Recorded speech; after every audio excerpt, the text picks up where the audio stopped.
मेरे किसान भाइयों, किसान की आवाज़ में आप सभी का स्वागत है। आप देख सकते हैं किस तरीके से यहाँ पे बकरी का पालन हो रहा है और बकरियों को इस समय ग्रेजिंग के लिए यानी चराने के लिए खेत में लाया गया है। हालांकि इनके पास बहुत ज़्यादा संख्या नहीं है, 20-22 की संख्या है, लेकिन जो भी बकरियाँ हैं वो काफ़ी बेहतर हैं। ये जमुनापारी क्रास की बकरी है और दूसरी ब्लैक बंगाल बकरियां हैं, लेकिन सारी की सारी क्लास में हैं। इनके पास एक बेहतर ब्रीडर भी है।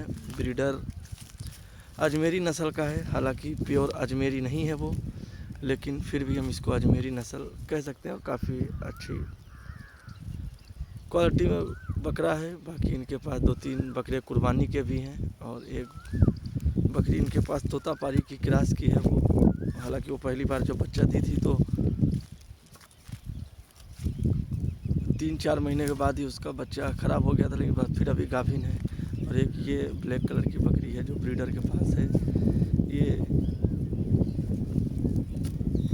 देसी बकरी थी इसकी माँ, लेकिन बीटल से ये क्रॉस हुई थी, तो ये भी काफ़ी अच्छी नस्ल की बकरी है।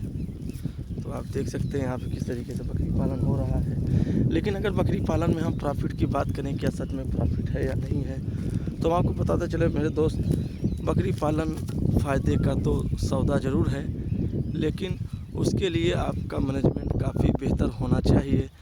क्योंकि जिस तरीके से बहुत सारे बकरी पालक इस समय फील्ड में आ रहे हैं और उनका नुकसान हो रहा है और ये फील्ड से चले जा रहे हैं, उसका सबसे बड़ा रीज़न ये है कि वो अपने आप को अपग्रेड नहीं करते। जिस तरीके से मोबाइल में नया वर्जन आता है तो उसको हम लोग अपडेट कर देते हैं तो वो नया हो जाता है। अगर आप अपडेट नहीं करेंगे तो पुराना ही पुराना बना रह जाएगा। ठीक इसी तरीके से आपने देखा होगा जो बड़े बड़े फार्मर है, करोड़ों का उनके पास फार्म है, उसका सबसे बड़ा रीज़न ये है कि वो जिस तरीके से मार्केट में जिस बकरे का डिमांड होता है उस हिसाब से वो बकरी पालन करते हैं। कुछ दिन पहले आपने देखा जिस तरीके से बोर का डिमांड था तो बहुत सारे जो बड़े बड़े फार्मर हैं तुरंत बोर पे काम करने लगे।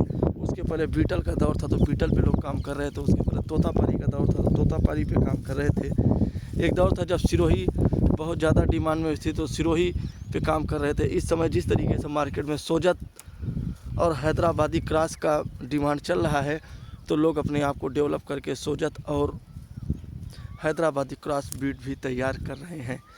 क्रॉस ब्रीड का एक अपना फ़ायदा होता है, खास करके जो मिडिल क्लास के बकरी पालक है, हालांकि जो हाई फाई वाले हैं करोड़ों में खेल रहे हैं उनके लिए तो क्रॉस ब्रीड माने नहीं रखती, क्योंकि अगर वो क्रॉस ब्रीड पे काम करेंगे तो उसको प्रॉफिट नहीं होगा। वो एकदम नस्ल पे काम करेंगे, ब्लड लाइन पे काम करते हैं, क्योंकि उनका एक बकरा जो है 40,000 50,000 का जाता है। लेकिन हम एक नॉर्मल किसान हैं, अगर नॉर्मल किसान 50,000 का बकरी रखेगा तो बेचेगा कहाँ। गांव में तो कोई आता है तो 8-10 हज़ार रुपये देता है, उससे ज़्यादा देने को तैयार नहीं होता है। तो अगर आप बीटल या बोर या कोई भी नस्ल जो बड़ी ब्रीड होती है अगर उसका आप पालन करते हैं 1 साल 1.5 साल में अगर उसका बकरा 50 केजी का चला गया 60 केजी का, तो फिर आप उसको बेचेंगे कहाँ पे। सबसे बड़ा मसला ये होता है कि आप उसको बेचेंगे कहाँ। इसलिए हम लोगों के लिए, लेकिन अगर आपके पास देसी ब्लैक बंगाल बकरी है तो वो ज़्यादा से ज़्यादा 15 किलो 20 किलो रहेगी, वो भी आपको फ़ायदा नहीं दे के जाएगी। इसलिए क्रॉस ब्रीड पे क्या होता है, बकरियाँ 35 से 40 या 30 केजी चली जाती हैं बकरे और बकरियाँ।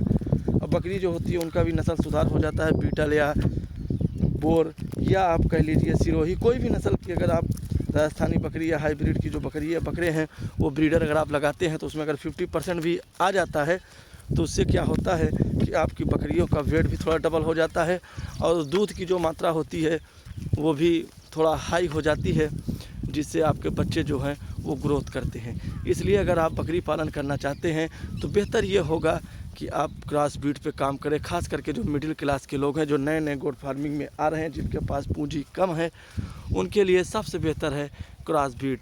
अगर हमारा वीडियो अच्छा लगा, हमारी जानकारी अच्छी लगी तो हमारे चैनल को सब्सक्राइब करें, वीडियो को लाइक करें। बहुत बहुत धन्यवाद मेरे किसान भाइयों।